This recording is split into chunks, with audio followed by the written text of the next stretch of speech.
All right, Rob. It's you ready for some RVDology? Yeah, dude.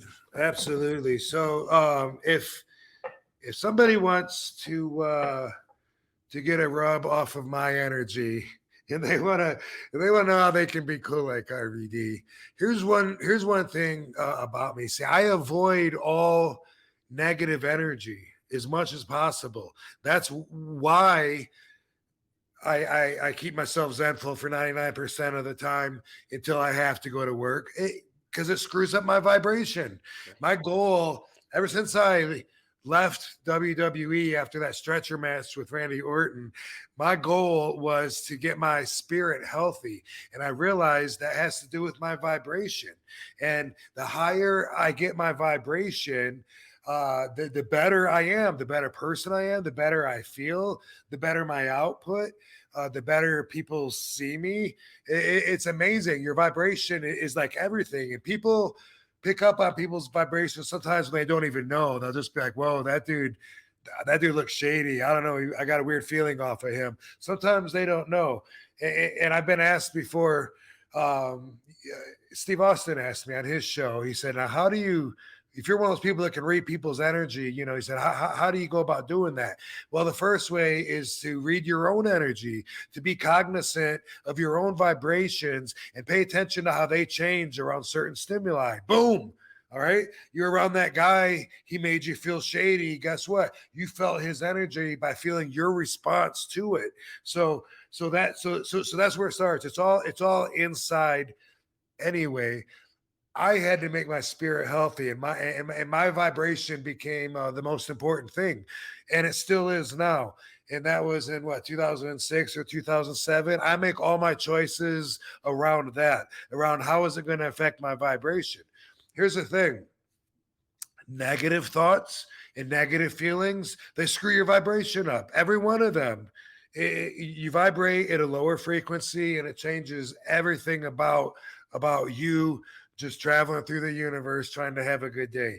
And that could be sadness, it could be worry, it could be depression. Whoa, yay. Seven, we made it. We got All it. right. Boom. And it could be anger. All right. I avoid all of that. And mostly, well, all of it really. But I want to talk about avoiding anger because a lot of people will feel anger and it's part of their regular day, part of their regular life. And I'm telling you, according to me, in my ideology, that lowers the quality of your life by changing your vibration and lowering your own frequency. There's never, ever a time I can think of where being angry is really helpful. I remember before I really traveled around, when and met like a lot of really tough people. I remember people that would say like, "Oh, I can't really fight. I may not know how to fight, but when I get angry, I see red, and I don't care if you're taking me down. I'm taking 4 or 5 guys with me, you know." And I remember when I was young enough to be like, "Wow, I'm going to remember that." That was before I met like some real people, real tough people, and saw the world and stuff. That Right. doesn't fly in the bigger picture. When you get angry, it does release cortisol and it does release adrenaline, which are hormones that do help in your fight or flee circumstance when you need that and you need to go or you need to act. So it can make you temporarily a little stronger or faster. It's also going to cloud your judgment. It's also going to cloud um,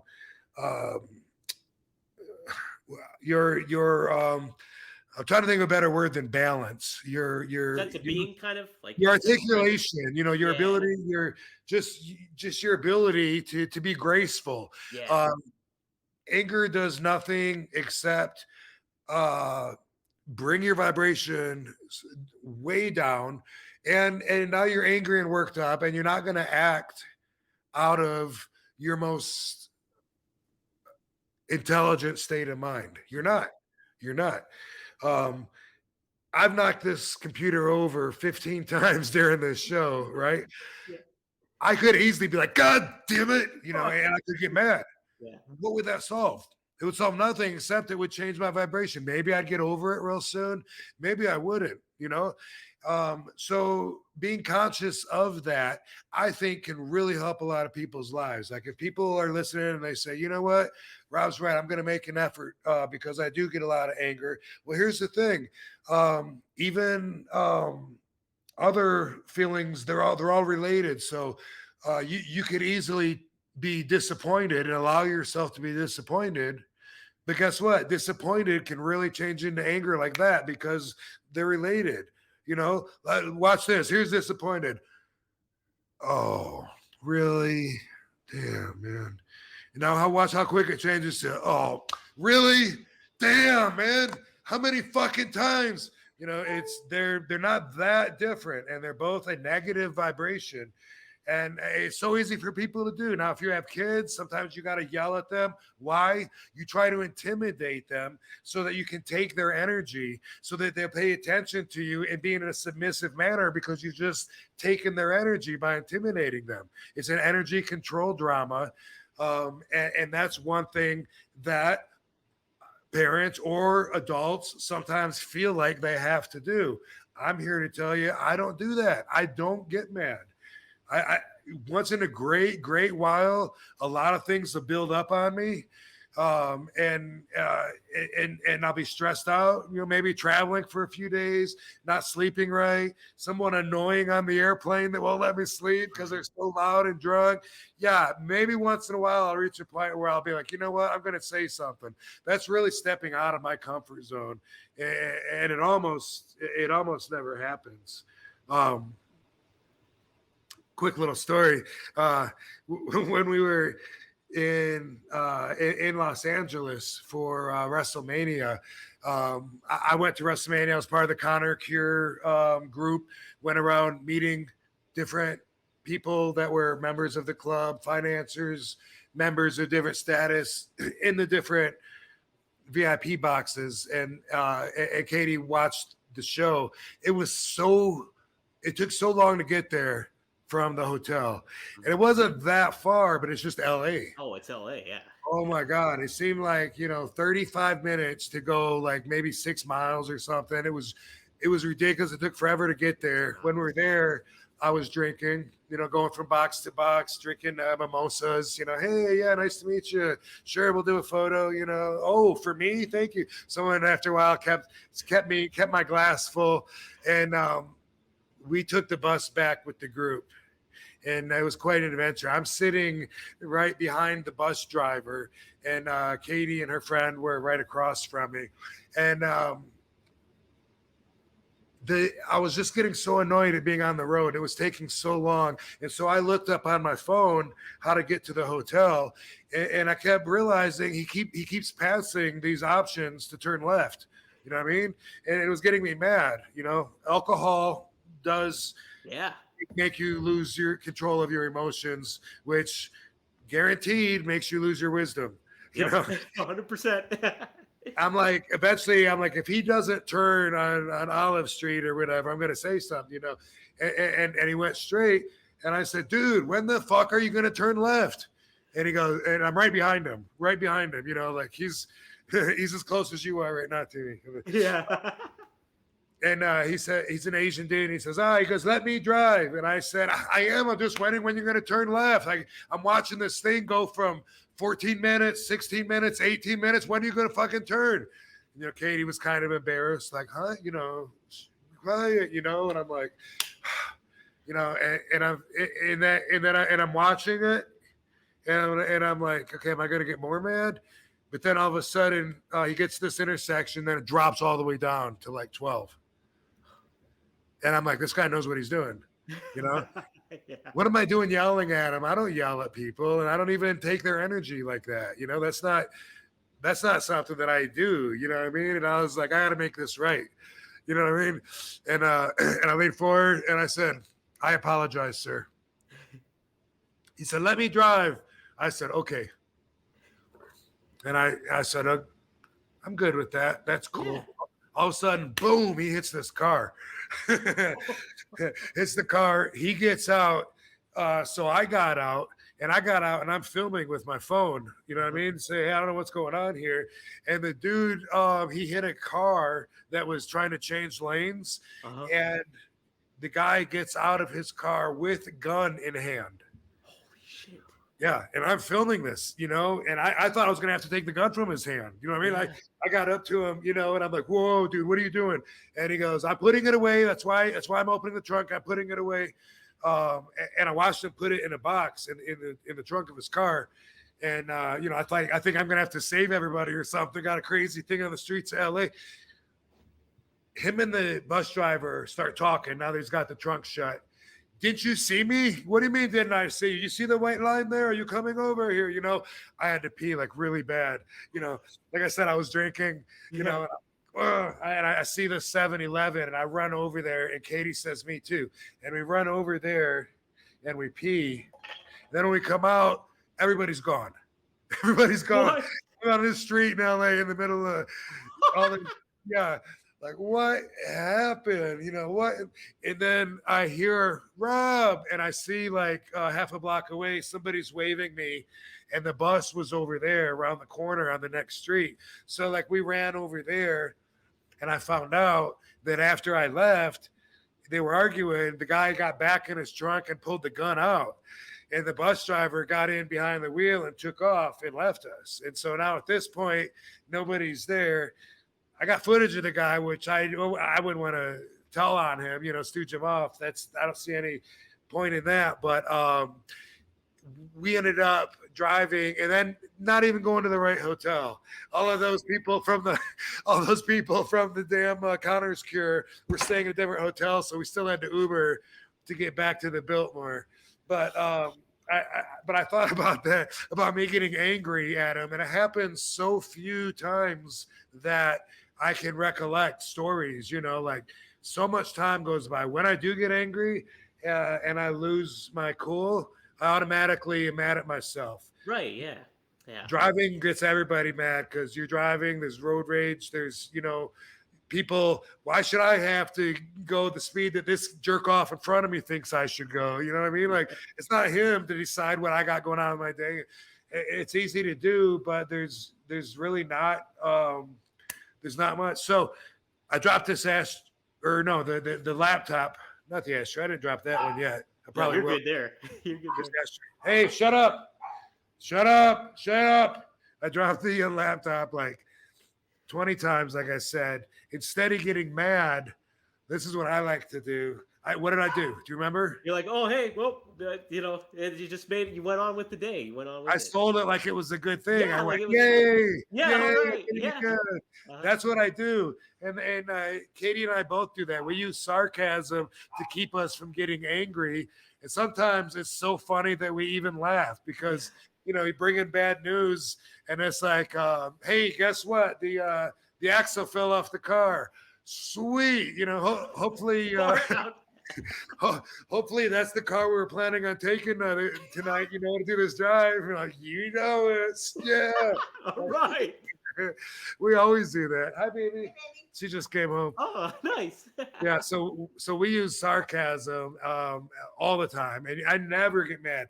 I will feel anger creep up on me all the time. It's stupid things, and then instantly I have something that jumps on it and just wipes it out instantly, like a quarter of a second, and it'll be over something stupid. It could just be like it could be something left out on the counter, and in my mind I want to blame Katie for it, and I'll be like, why don't you put these in the sink? But it'll take like a quarter of a second until instantly it goes away. Like I feel it start to come on.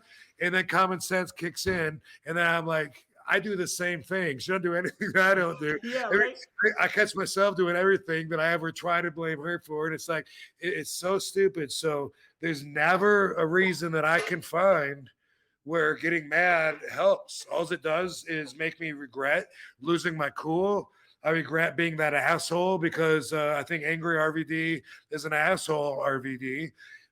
And usually I'll regret the decision that I made, whatever I said, or not being able to speak cool with a clear mind. Like, hey, pick a hand.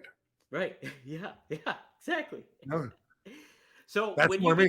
when you get those moments, like when you mentioned it, like a split second where you're just like, okay, I tapered it away. It's like that's it's not that big. Do you immediately go to like I gotta think of? Do you think about like I've got to think of what I'm going to, how I would feel afterwards, or do you be like I'm gonna think about this in a humorous way or something? I've Is there? trained No, I've trained myself so like it seriously doesn't even last like a quarter of a second. It's Wow. like it's like a little like a little spray of something that hits me, and then right behind it is the hose spraying full It blast gets you in my down. face. And then I realized how stupid that was, that I was gonna get mad. And it might be just at myself, you know what I mean? Like I might like boom, say I knock the ashtray on the over on the floor, and I'm like, oh, and then I go bend down to do it, and the computer also falls over, and now it's a big deal.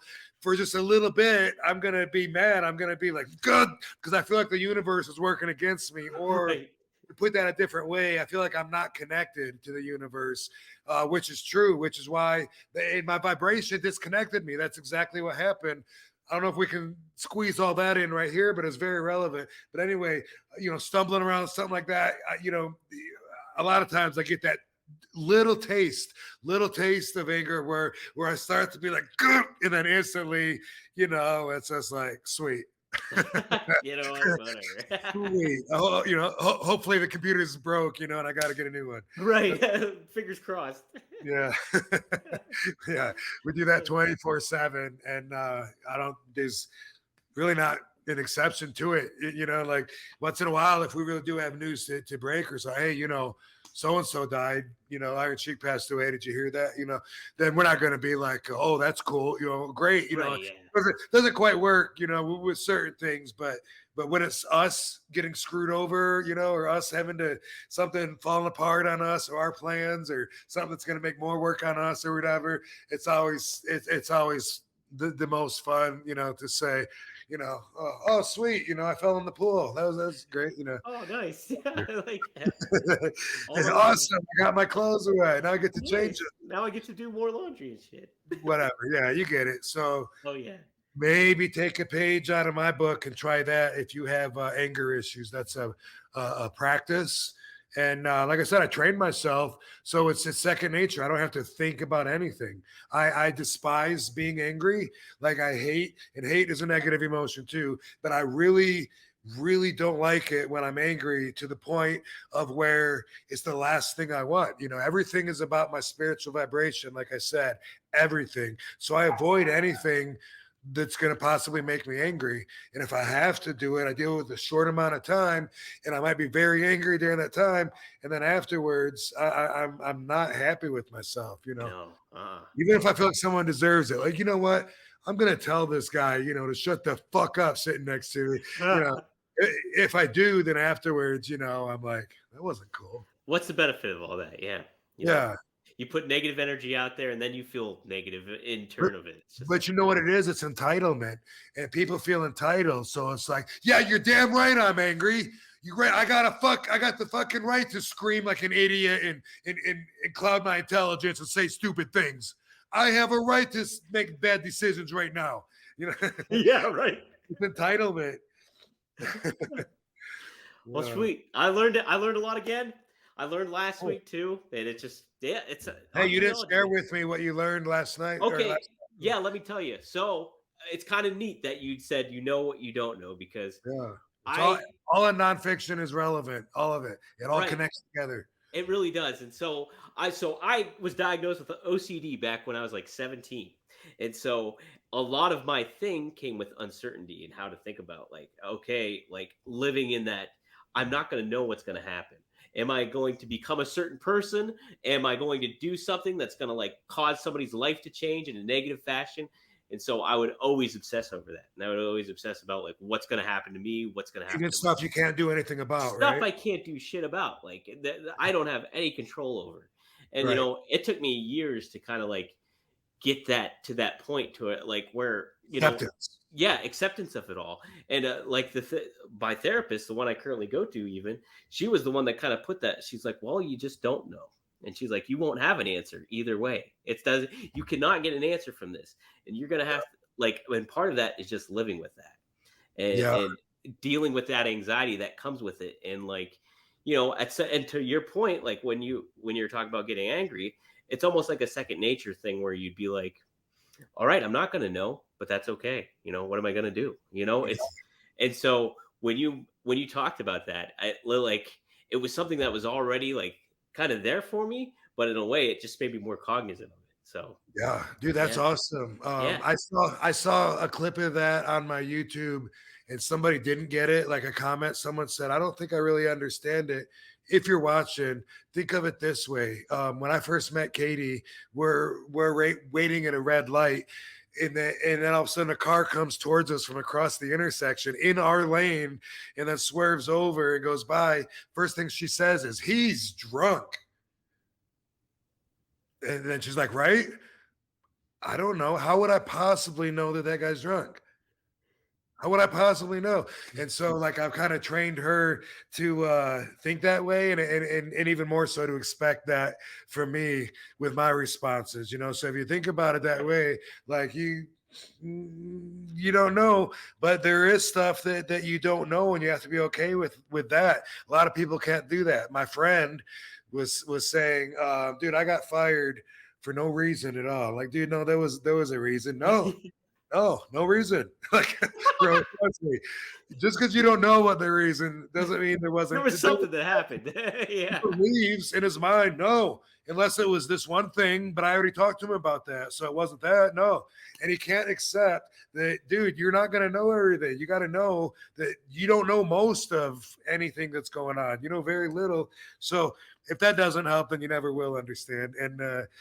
And yeah, it's all the same as what we're talking about now with anger. In fact, I would recommend as a first step, if you want to work on your anger issues, as a first step, acceptance. All right. If it's something that you can't do anything about, just accept it. You know what I mean? Um, Man, I went to ride my bike, and damn, I didn't that, didn't I? The tire was flat, you know what I mean? So I had to get, then I went to get the tire, and now the seat, it doesn't, and now I find out, the chain doesn't. It's like I could get angry at that, like, oh, when is this?